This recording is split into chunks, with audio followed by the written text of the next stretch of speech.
Hi friends, welcome to my channel Lakshmi Raj cooking and vlogs. ఈరోజు నేనైతే కోడిగుడ్ల పులుసు చేయబోతున్నాను. దానికోసం ఇక్కడ ఒక 10 ఎగ్స్ అయితే తీసుకొని బాయిల్ చేస్తున్నాను. ఇంకా ఒక నిమ్మకాయ సైజ్ అంతా చింతపండును తీసుకొని నానబెట్టుకోవాలి. మరియు కోడిగుడ్ల పులుసు కోసం ఇక్కడ ఒక 1/2 kg దాకా ఉల్లిపాయలను తీసుకొని ఈ విధంగా చిన్న ముక్కలుగా కట్ చేసి పెట్టుకున్నాను. ఇక్కడ ఎగ్స్ అయితే బాయిల్ అయిపోయాయి. ఇంకా కొద్దిగా కోడిగుడ్ల పులుసులోకి మసాలా కావాలి. దానికోసం ఒక 1/2 టేబుల్ స్పూన్ మెంతులు, ఇంకా జీలకర్ర కొద్దిగా వేయించి పొడి చేసి పెట్టుకోవాలి.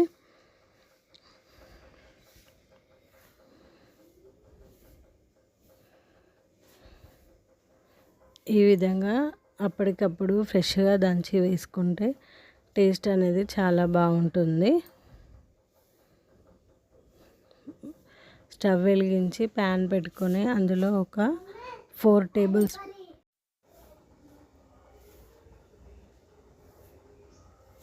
ఆయిల్ వేడెక్కిన తర్వాత 1 టేబుల్ స్పూన్ జీలకర్ర ఆవాలు వేసుకోవాలి. ఇంకా మనం కట్ చేసి ఉంచుకున్న ఉల్లిపాయ ముక్కలను కూడా యాడ్ చేసుకోవాలి. ఒకసారి బాగా కలిపి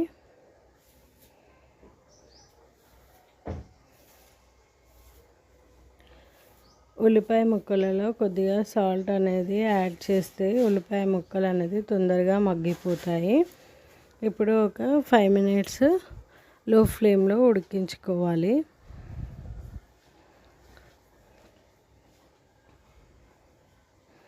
ఒక 5 మినిట్స్ తర్వాత మూత తీసి కలిపి మరియు ఇంకొక 5 మినిట్స్ అనేది ఉడికించుకోవాలి. ఉల్లిపాయ ముక్కలు బాగా ఉడుకుతూనే పులుసు టేస్ట్ అనేది బాగుంటుంది.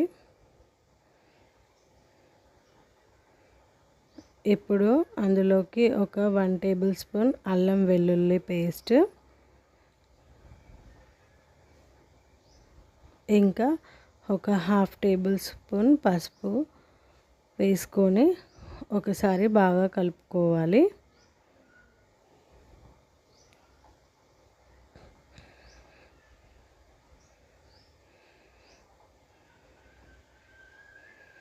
తర్వాత తగినంత కారం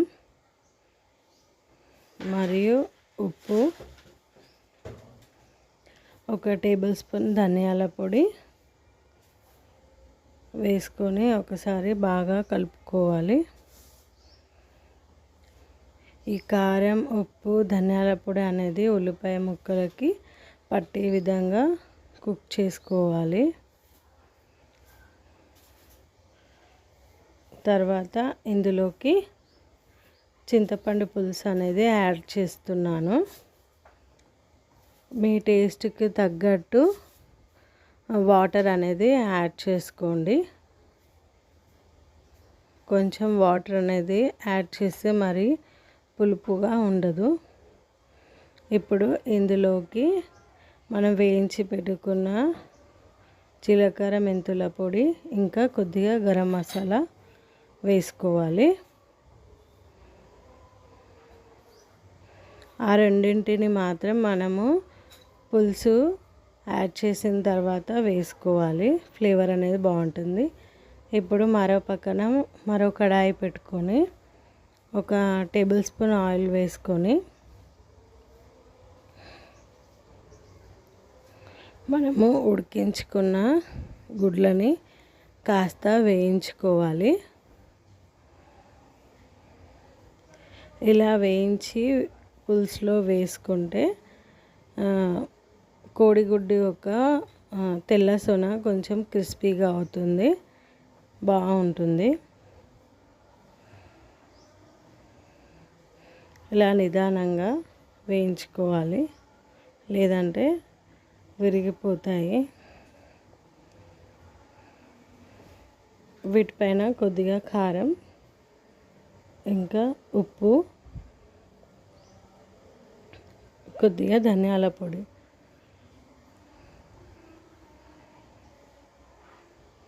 వేసుకొని ఒక 2-3 నిమిషాలు వేయించుకోవాలి.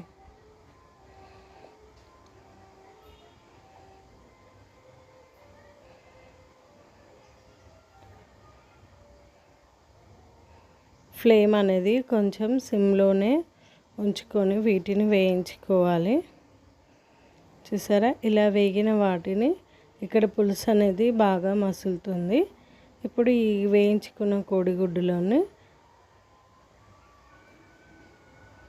పులుసులో యాడ్ చేసుకోవాలి.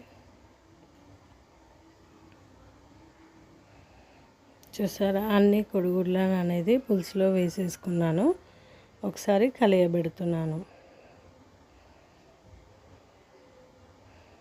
ఇప్పుడు ఒక 5 మినిట్స్ అనేది ఉడకనివ్వాలి.